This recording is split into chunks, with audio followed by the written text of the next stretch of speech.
Hey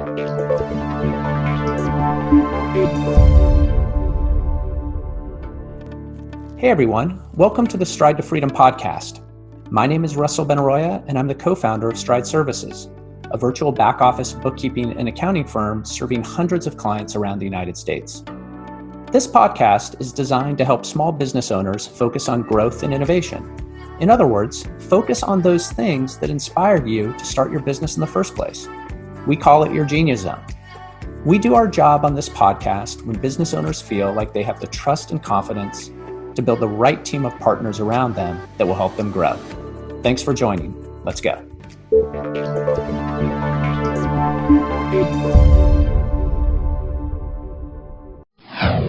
Hey everyone, welcome back to another episode of the Stride to Freedom podcast, where we help business leaders get and stay in their genius zone. What is their genius zone? It's that thing that you do where you lose track of time, where it feels effortless, where you are doing what you are uniquely energized and capable to do. And people say, how do you do that? And you say, I don't know, I just do. That's what we're here to help you unlock and spend more time in. My name is Russell Benaroya. I am your host. Stride to Freedom is brought to you by Stride Services. We are an outsourced back office bookkeeping, accounting, and CFO advisory firm, helping professional service companies like marketing agencies, outsourced IT service firms, and other professional service companies, supporting them by helping their senior leadership get and stay in their zone of genius. Our zone of genius is to help business leaders use data to make better business decisions. That's what we do at Stride. I am so excited today to introduce our guest, Alan Edwards. Hi, Alan. How are you? Howdy. How are you guys? Great to see you. I don't know what it was, Alan, or what it has been, but ever since we met, I keep associating you with fine shoes. With shoes. And I'm like, oh, no. That's not Alan Edwards. That's Alan Edmonds.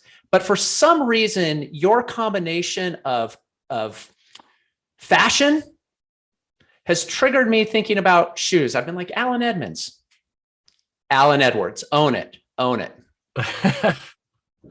Weird, right? Never been mistaken for fashionable before, so thank you. It's my pleasure.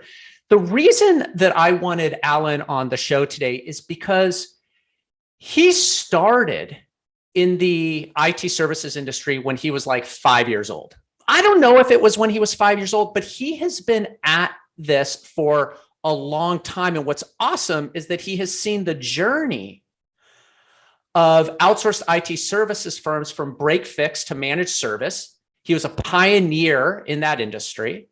And today his business, Eureka Process, helps MSPs set strategy, implement process, and helps guide leaders to achieve their dreams, helps guide leaders to stay in their genius zone. And so where I wanted to go today with Alan and with all our guests on the show is around this theme of what is the right strategy and what is the right process and systems investment to make for different stages of growth in your business. So we're going to talk a little bit about age and stage. And I don't care if you're an outsourced IT service business or you're any service business for that matter, you will benefit from age and stage. You ready to jump in, Alan? I sure am. So good to see you. Likewise. Yes, I have been doing this since I was 5 because I started in 1994 professionally, and obviously, to be this young, it must have been 5. I know. When I was reading your bio, I was like, man, because you're a young guy. You're a young guy. You've been at the world of entrepreneurship for a really long time, but also grew up in the industry really from sort of you started kind of at the bottom and worked your way to leadership. Yeah, absolutely. I remember my first job, the owner still tells the joke that I was hired as summer help and I never left. I was like, how is he doing full time while going to high school? I don't know. I'm sorry, elementary school. My bad. Exactly. You do some pretty cool things outside of work, and I like talking professionally, and we'll do that. But let's talk a little bit about what's behind your profession. What is acro yoga? It's probably that group of people does not like that name, but it's stuck and people understand it. It's a combination of Okay. acrobatics and yoga. I honestly do not practice it much these days. I still occasionally at parties, get down there with the kids or some other people who know it. But it's basically partner yoga, but it involves a lot of acrobatics. You'll see terms like an L base, where one partner can lay on their back and hold your legs up into an L, and Yeah. the flyer, the person on top, can assume various yoga poses. It's a lot of working together and communication, and I think that's what I liked most about it. I even ran the acro yoga group in Savannah for a little while. I never got super fancy, but I love teaching beginners and helping people come in. And those who had a lot of experience got to do the cool stuff and showed off their skills. How would you connect acro yoga to entrepreneurship? Uh, Communication is huge. And process. There is a process to everything. Yes, we don't write them down as often or reference them in writing in acro yoga so much. But when you say, hey, I want to do this type of washing machine, and there's an understanding that you have to have with your partner that says, hey, we're going to go in from this position to this position to get there and not drop the person, or what we call it, creating a cuddle puddle during the Oh, it's process. so cute. Yeah. I hear you. I hear you. We'll double click on that. Let me ask you one other really important question, because you live in Squamish, just outside of Vancouver, and you are 30 minutes or so from Whistler. Mm-hmm. And I know you're an avid snow skier. What's one of the coolest places, if not Whistler, that you have snow skied that was really memorable for you? Oh, first of all, thank you so much for saying the word snow ski, because when I say that up here, they laugh and like, what do you mean snow ski? It's just skiing. It's like, no, skiing is water skiing, because I come from Yes, Georgia. yes. The custom guy once says, oh, that's cute. Come on in. I am actually not an avid skier. I'm actually a brand new skier. This is my second season skiing. Oh, are you for real? I had no idea. Yeah, I am totally for real. My friends honor me and says, Alan, you're actually like a very average skier now, and for your second season, that's phenomenal. So I can ski just about anything, just not prettily or well or with good form. Just went skiing yesterday. It was challenging conditions, but it was a lot of fun. So yeah, it's been great learning something new.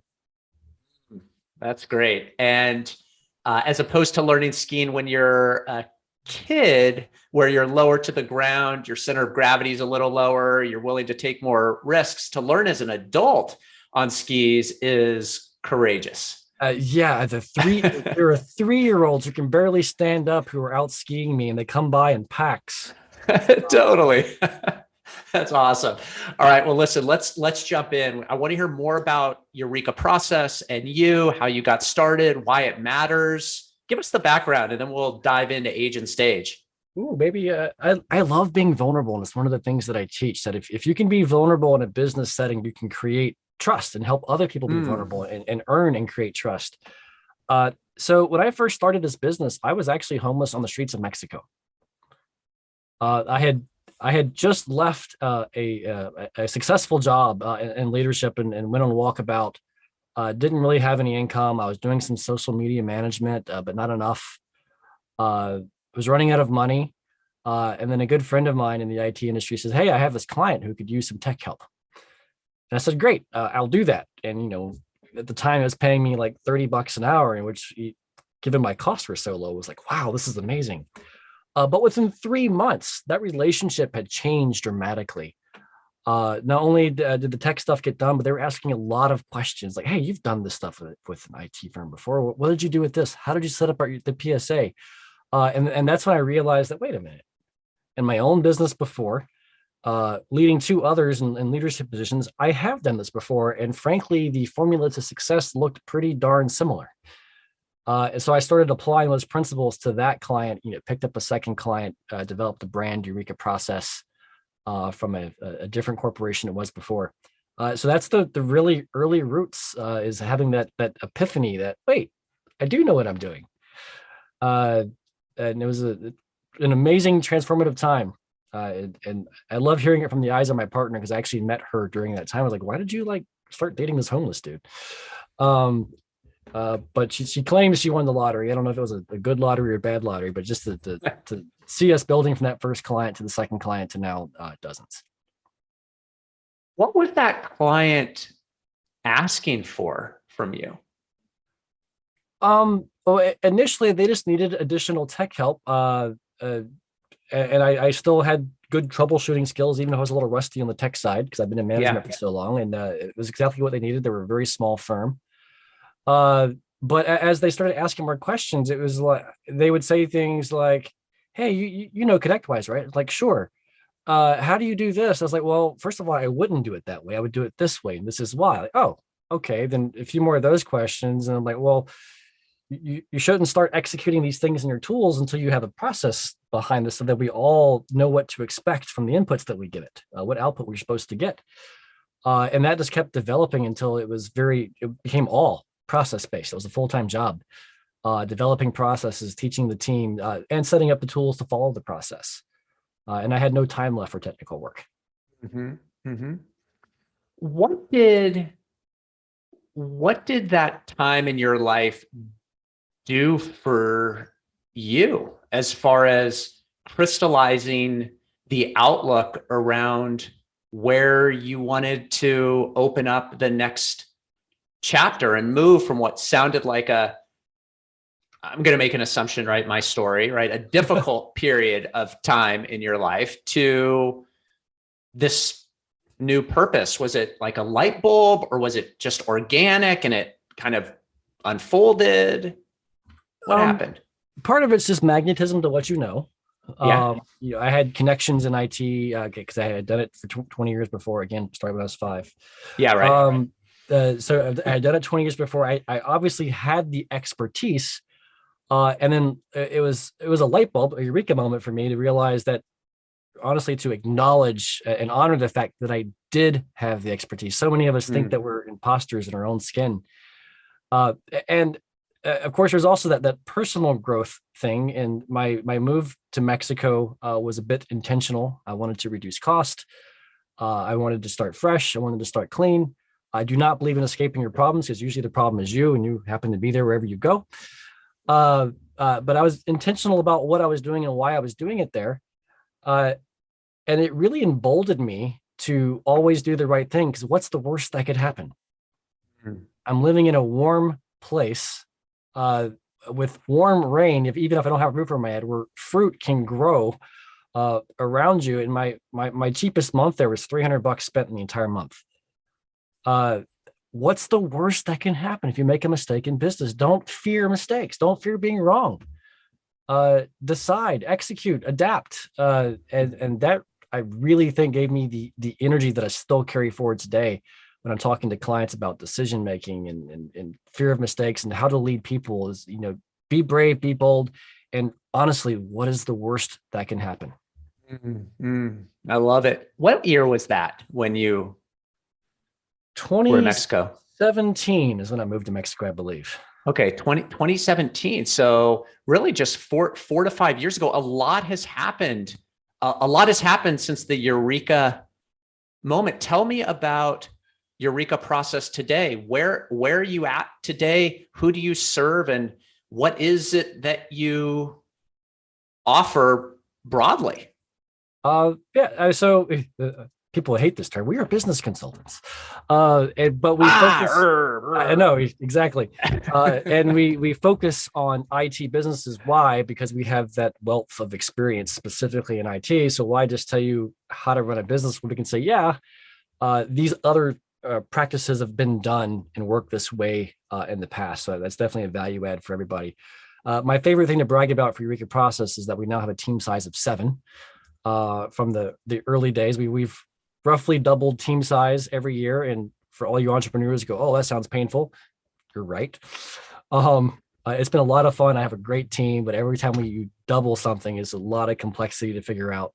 How do you beat that back into simplicity?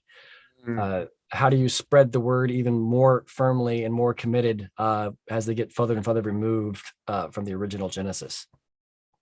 Yeah. Yeah.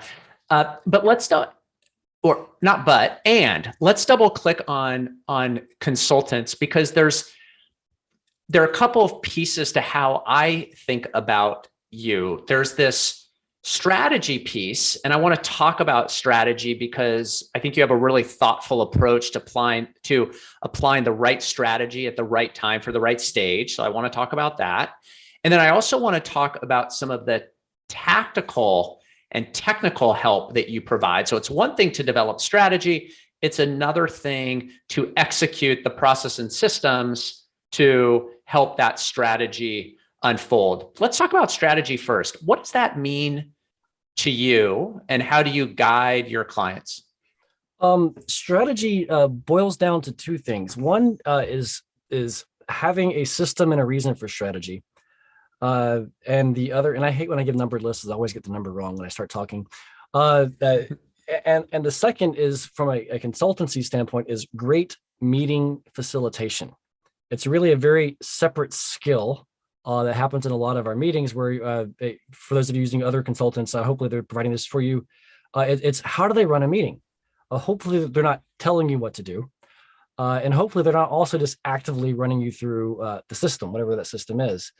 You got to make sure everybody in the room is heard, everybody's feelings are acknowledged, because, we are all humans and we know that. So we can't just hope everybody's a robot. It's not going to work. But the primary purpose behind strategy does come from a very human need. Humans need to feel like they belong to something greater than themselves. I hope I don't cross the line with comparing it to church, but it's not for your eternal soul. It's just for that societal need to belong to something greater than yourself. And, if you're building a big house and you're a carpenter, you drive by and you show your children, yeah, I helped build that house, even though they just did the carpentry piece. So when we create a strategy, and it has the very common things you might see in a business plan, 10-year goals, 1-year goals, quarterly goals, core values, those types of things, you're creating this system of belonging where people can say, yeah, I identify with that. Just like they might say, yeah, I'm an Eastern Orthodox Christian, or yeah, I'm a member of the Jewish community. Whatever those causes are, it's that greater sense of belonging and that human need to drive strategy. As well as, every missile has to have a guidance system. Strategies give me that long-term gaze. In our strategy sessions, one analogy I give, living in Squamish, BC, the home of world famous mountain bikers, is when I first learned mountain biking, again, just last year, I fell off a lot of bridges. That is not necessarily a pleasant experience. What's going on is I was always looking at where my bike is and what might happen. But when I started looking at my strategy for mountain biking, which is my strategy is I want to be over there dry. And I looked at that point, I would always arrive at that point because I had a plan. I could envision success versus when I looked at all my possible failures and what could go wrong, and then invariably would happen. What is I know, please finish. Yeah. Oh, that's what I feel about strategy is it's that long-term vision and that sense of belonging that matter. What is a common misnomer about strategy? Like, do you ever see strategy as a term getting misapplied where clients or prospective clients think they have a strategy, but what they really have is a bunch of tactics? All the time. So the two misnomers I see about strategy are those who set and forget. They write it down and they never come back to it. So yes, it was the right strategic thing to do, but it doesn't matter without tactics to get you there. And then you have those who are like, hey, my strategy is to implement a ticketing system. Like, that's maybe a part of a tactic to get you to your strategy, but why are you implementing? And if you think about it, strategy actually answers the why. Even when we teach processes, the first paragraph of every process should answer, why do we do this process? It is much easier for a human being to get behind a why than my boss told me to. It's that sense of belonging again. Do clients call you up and say, "Hey, Alan, I lack a strategy. I need a strategy," which I doubt. If they do, they're enlightened, I suppose. Or are they calling you up because some house is on fire, or I have rats in my house and I have an urgent need? Help me solve my immediate problem, and then you help them step back and rise above to look at the bigger picture. How does it work? Yeah, some of that is an age and stage thing, which you alluded to before. And it's honestly, well, I've known about it and I've seen it. It's been a recent epiphany of mine how we're going to apply that going forward for Eureka Process. Because when I look at which clients are excelling and which ones are doing great, I'm like, well, what's the difference? And then as I strategy, by the way, was my original answer for that. Those who focus on strategy got further. And then I was stepping back and I'm going, okay, well, this client's struggling with strategy. What's going on? And I realized it's an age and stage difference. So to directly answer your question, where do they come to us for? What causes them to decide they need help, whatever that help is? It's never a fire, or it's very rarely a fire.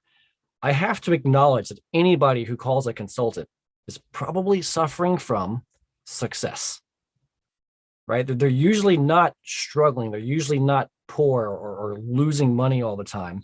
Or if they are, it's after a period of making money.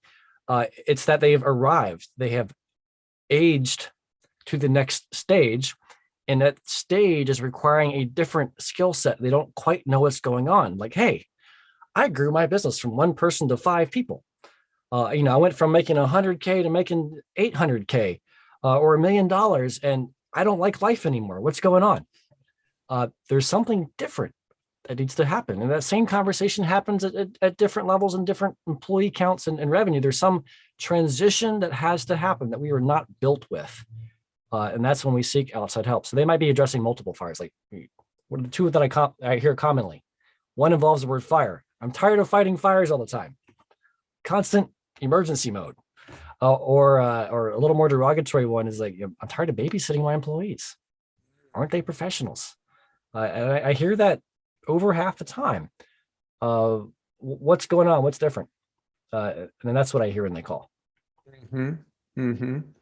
And very often the response might be, well, before we point fingers, maybe it could point thumbs, right? Like how am I an enabler, right, for creating this environment? But that's not a criticism or a judgment. It's just a recognition that we're all part of the contribution to the circumstance. Yeah, I mean, that's also why I start with you are a victim of success, right? Right. I acknowledge the fact that you have skills that got you here, and those should be honored. We're gonna enhance those skills, add some new skills to get you to that next place.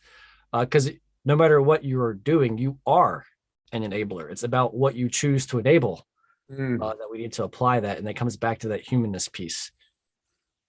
Maybe we could align age and stage or strategy with a architecture that many people in the MSP industry, the managed service provider industry, know well, which is service leadership's operational maturity model. Mm-hmm. And maybe you could talk a little bit about the what strategy looks like at a few of those different stages, just to help anybody that's listening to this normalize for them, hey, okay, this is what I should be thinking about. This is where I should be now.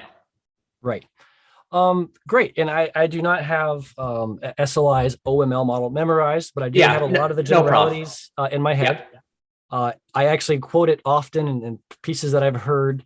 One of my favorite things is their service offering part of the service leadership. I actually repeat this often to our clients, which is when you first start off, early maturity level, OML 1 for this one piece, you will sell whatever makes money. Yeah. And I think it's important to note that these maturity levels are not inherently good or bad. Higher is not necessarily better. It's just more mature, but recognize where you are, attract clients who appreciate that, attract employees who appreciate that, and you'll do great. So, selling stuff to make money is a great stepping stone if you're bootstrapping. You need the revenue. You can do more with a top line. Yes, bottom line is more important, but you can't create a bottom line without a top line. And then in the SLI process, it goes to that OML2, where, okay, you're beginning to focus your services. You do certain things better than others, and you focus on those. And then there's the ultimate OML3, which I treasure greatly, which is extreme focus. You do one thing extremely well, and I love to liken it to, this is an ATM machine printing you money. When your services are that good, that's when you should allow yourself to think about the next step, which is expanding your services. So many people think that more is more. And I probably spend a large time with my coaching and consulting saying, no, less is more. Once you have the ATM machine, then we can go build another ATM machine with the funds we're generating. But if you don't have that, you're just spreading yourself out. I think Robert Kiyosaki, one of his books, wrote focus, finish one course until successful. The key is the one course. Amazing how hard that is, isn't it? I catch myself doing the same thing. 100%, 100%. In order to manage that ATM machine, or the pursuit of that ATM machine, or multiple ATM machines, what we know is that in the MSP arena, many of them manage their process on a professional service automation platform, like a ConnectWise Manage. And so much of the machine that they're building requires the effective and efficient utilization of this really core foundational piece of software. Maybe you could talk a little bit about how you help clients translate from, hey, I've got a strategy, I've defined tactics, now we need to operationalize. And it just so happens that a lot of that is going on inside of this PSA. Absolutely. I'm going to back up and I'm going to push process one more time, because push it. So many in our IT space love our tools. We're like, I bought this tool, my problem is solved. It's like, oh, yes. You just added to your problems. Process first. We recently adopted an applicant tracking system for hiring here at Eureka Process, because we also do screening for some of our clients. And the provider of the software was amazed that we actually adopted the entire software in 2 hours. Start to finish, they were like, this never happens. In fact, most people still don't have it adopted properly. We're like, and we determined in that conversation, our process was written in stone. This is how we do it. We simply translated our needs to what their software can do. We asked them to implement that for us, and it was done. And we were done. So I hope you have that level of process before you dive into your tools, whether it's ConnectWise, Halo, Autotask, Kaseya. They're probably all good tools if you have a process to make them operate in. We strategically chose, mainly because of my experience, ConnectWise Manage is what we're the most expert in. We've also been branching out into others and finding a lot of great translations. But just like with processes in ConnectWise Manage, we go through an audit where, there's a best practice here supported by a best practice process that should be set up. And if it's not set up that way, you should at least have a good answer on why. So that's certainly one of those things that we do is helping people structure ConnectWise Manage. I've heard it called an erector set, again, true of all PSAs. But you got to have a set of blueprints for what you're erecting it toward. And we do help clients with that. To me, it's the easy part, right? People say, hey, this is my process. We go, okay, well, ConnectWise can do these things, or Autotask can do these things. I'll set it up this way.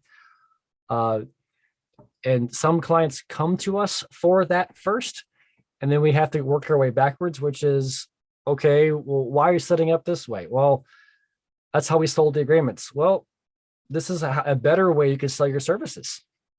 That would simplify this process, but we still have to make the tool do what you've promised already while working your way toward the best practices for your business.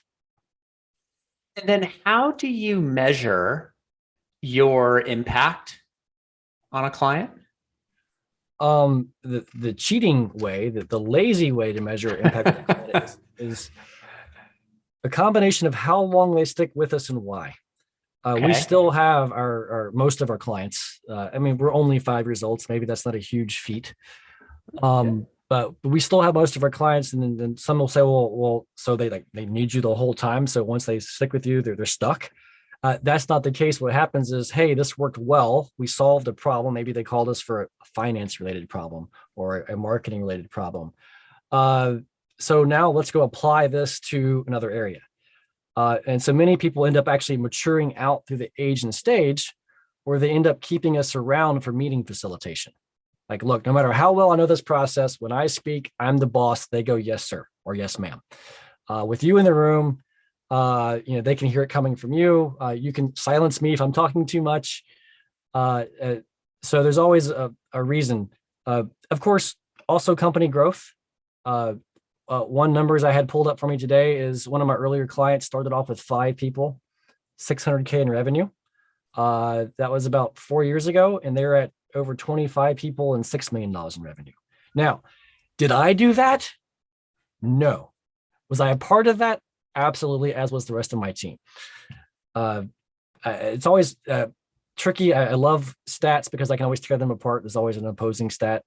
IT is growing well. It's hard to lose money in IT. It does happen. So I'm not going to say we were the driving force, but to keep us around, they think there's value there. And we've enjoyed growing with them. You step in an operational role, like will you help them manage certain functions in their software on a monthly basis? Yes. There's not a lot we won't do for our clients. We try to take the partner approach, and I hate that word now because so many people use that versus delivering that. No matter what our engagement is, if a client needs something that we can solve, we're going to solve it. Mm-hmm. Even to this day, I have a couple of clients we've recently done project management for them. Like one of our team actually goes into their software, talks to their clients, manages their employees. That is not the type of business we're after because we feel that that outsourcing is not best. It might be a great leverage point to start, but you should own that process. And so our goal is simply to help them through it. In a few cases, we've actually gotten everybody used to following a process and having strong management, and then help find a replacement, train them in so that can continue. Your comment about focus on one game at a time and finish that game.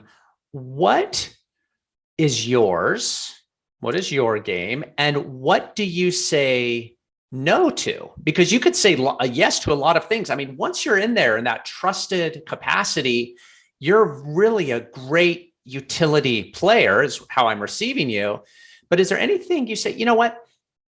This is interesting. Not right now. I succumb to a lot of things that I should not. we all go that route. What I can we do. One of the tasks that a lot of folks find interesting is find difficult, not just interesting, difficult, is marketing, for example. Okay. You should focus your marketing. Pick one thing, pick one vertical, pick one location, depending on what you're doing, and focus on that. And a lot of people get the response, but what about all the other business that's out there? Totally. I want it all. So do I.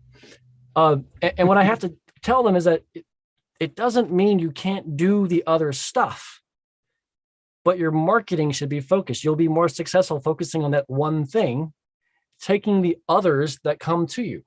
Obviously, there's limits to that too. So I am better at saying no to people who don't quite fit our mold. But once you are a partner of ours, I'm a little more trusting, at least on a temporary basis. Like even these projects where we're the project managers for right now, we're like, okay, this is temporary. This is not what we're trying to sell. We're trying to achieve where your systems are all working the way they're supposed to, and now you can hire this back in-house. Mm-hmm. So exceptions are okay, but make sure your exceptions aren't the rule. What message would you give to the marketplace, to MSPs to answer the question of call me when what? Call Eureka Process when you... I think I would follow suit into what I mentioned earlier. When people call, they are beginning to have that stagnation or hatred for their job. Uh, as soon as you start heading in that direction and you don't have a solution in front of you, I'm sorry, a solution that you control in front of you, not I hope the economy gets better, or I hope so-and-so just magically gets better one day, or I hope to find staff I couldn't find before. You can't hope, you've got to do. If you don't know what your clear action steps are to solve whatever's making your life less good, fix it. Life's too short to suffer. If and of course, reaching out to a consultant, and it doesn't have to be us, any consultant. Everybody's different. We have different methodologies. We have different personalities that you like. Even within our team, I've had people say, I don't want that Alan guy back. Can I have one of your other consultants? Who is this Alan guy anyways? And I'm like, that's a win. I love it. What just to get to know you a little better, what do you think people would say about working with you if we went and talked to a bunch of them? What would they say about Alan? Oh, Alan is... So personally, the comments that I get, and again, I'm pretty good at being vulnerable. Therefore, yeah. I feel like I get pretty good feedback. They would say that I am flexibly rigid. These are terms repeated more than once to me. I think they're emphasizing rigid. They see that I am willing to move some, but I always get it back to where we're supposed to be. I am extremely direct, very high energy. I am passionate. They love us facilitating because we're a dispassionate third party, but boy, were they wrong. I am so passionate. I think that's what they would say. Maybe every now and then I don't know if I ever get too myopic. I catch myself being a little too on the rails sometimes at rigid part, but I'm able to catch myself and go, okay, wait a minute. I'm being rigid. You said this was a priority last week. Maybe that actually has changed because I'm always worried about people changing priorities every day. And let's reassess. I also get quirky sometimes and weird. How?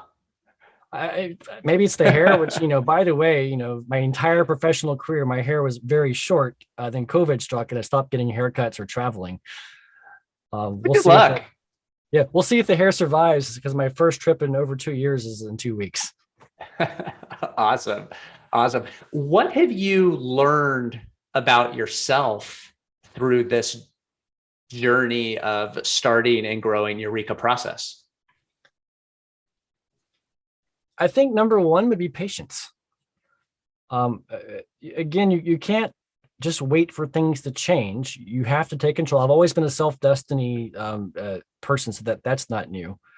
But through Eureka Process, when I can think longer term, create milestones that are shorter term, and I can see the progress. And based on that, after a few of those, you're like, yeah, we can do anything. We've set very aggressive 1-year goals for the last few years with my team. And in every case so far, they've had to convince me how we could get such a goal. I'm like, what do you mean? We can't do this. And it's my team turning it around saying, okay, we're going to do A, B, and C. We're going to stop doing D over here. And that's going to get us to this result. And I'm like, okay, that makes sense. And we break it down and tackle it. And I've actually been even talking with my partner and some of my friends in town, and we've been doing life goals the same way. If you want something bad enough, are you going to act on it every day until then? Thoughtful. What would people find surprising about what it takes to operate and grow a business like Eureka Process? Us specifically. So we are a consultancy. Yeah. We are not an IT firm. So many are surprised that I don't do IT work. First off, it's the business side. And maybe this isn't cliche, and it should be. You have to actually love what you do. Now, the good news is if you used to love it and you don't anymore, we can fix this, right? It can be fixed. But you have to love it. I have people who say, hey, do you want to go skip tomorrow and go skiing? And I'm like, I have commitments to my clients and I actually get energy from doing that. There's certainly parts of my job I don't like sometimes. But you do actually have to love it. And like you said, being in the zone. When I'm doing the stuff that I love, I look up and it's been 10 hours and I don't feel like I'm a slave to my job. I actually enjoy doing that, and I can go be better with my family later that night because I did what I like. What is something that people don't usually ask you that you'd love for them to know Now you gave me about a you? preview. You gave me a preview of this question, I did. I and I did. thought long and hard about it, and I could not come up with an answer. Um, I feel like we get the same questions, and they're good questions. I mean, other questions that I get that are great are how much time will this take of me? Because that's the whole problem, right? We don't get things done because they don't have the time. And then they have to meet with me and they're like, oh, great, more time. But I get that question all the time. So they know it. Anytime you, what question? Yeah, I honestly could not think of any questions that have not been asked before or that I wish they would have asked. What is your view of the state of the MSP industry right Mm. now? Speaking of age and stage, huh? Uh, Yes. I think the MSP industry has just reached a new stage. I'm putting myself in this boat, even I'm a former MSP. Mhm. We have reached maturity. Not old age yet. We're middle aged. The young guns are done. There's a whole group of people like me, which is why I love being in the channel as well. Because there are a lot of people with as much experience as I have. This was the beginning of IT services and MSP as they transitioned away from the value-added reseller model. So there's a lot of regulation going on. There's a lot of mergers and acquisitions. We're becoming like really big businesses. These businesses are harder to bootstrap now. Yeah. I still think it can be done, but it's gotten quite difficult, and it is a mature model with larger and larger players in the space. And I'm sure we'll be in this stage for 10, 20 years. But the next stage is actually losing relevance. That's the stage after this. Just I liken it to oil change mechanics. There was a time where a mechanic was a mechanic, and changing your oil was this thing that an expert needed to do. Well, now the oil change mechanic at an auto shop is the low band on the totem pole. It's where the interns start. And I feel like a large piece of our industry might go that way in the next 20 years. The good news is there's plenty of money to be made in 20 years. And people who own oil change businesses are also doing great by leveraging scale and automation. So what I'm hearing you say is we're at a point where that next S curve of innovation is starting to overlap the last S curve of innovation, and new opportunities are emerging, and those progressive MSPs that are getting out in front of it will have an opportunity to hop on that next curve. Some will, and Yeah. And while that was a very different interpretation to what I said, I now that you've said it, I do see that parallel. It's going to take serious innovation or next level thinking to stay ahead of that curve. And I think we're going to start having stronger and stronger filters at every level of MSP growth and who can make it to the next stage. And we're seeing more private equity money, more even venture money in this space. We're continuing to see consolidation, which you may be being called to facilitate some integration related activity. I've been over a couple of mergers and acquisitions. Actually, it was a lot of fun in my state, because if they're done right, they should be good for everybody. And those cases are great. Yeah. I mean, I've even looked at, buying an MSP just to practice my craft and stay relevant. However, everybody else is too. And in fact, half of my clients are looking for an acquisition at this time. So I don't want to compete with them either. And it's a tough market with a lot of competition right now. Yeah, for sure. Alan, such a pleasure to have you on the show today. Thank you for spending time with me. Likewise. Thanks for having me, Russell. Well, I learned a lot about you. It was really important for me to bring you on because I wanted to create what's the word I'm looking for? Special time, sacred time, protected time is the word. Yes, protected time with you to learn a little bit more about you. And I appreciate your vulnerability, how you came into this business, how you've grown the business, how you are as a human being in service to your clients, and your desire to not only help them grow a successful business, but do it with line of sight on why they're there to do it in the first place and developing the right strategy. So thank you for helping set the stage. Thank you for talking about age and stage, and looking forward to helping support you in growth as you're helping support so many others. Thank you, Alan. Appreciate it. My pleasure, Russell. Looking forward to also working more with Stride. Awesome. Well, listen, thanks everybody for listening to the show today. We will see you in the next couple of weeks. Have a great day. Bye. Thank you.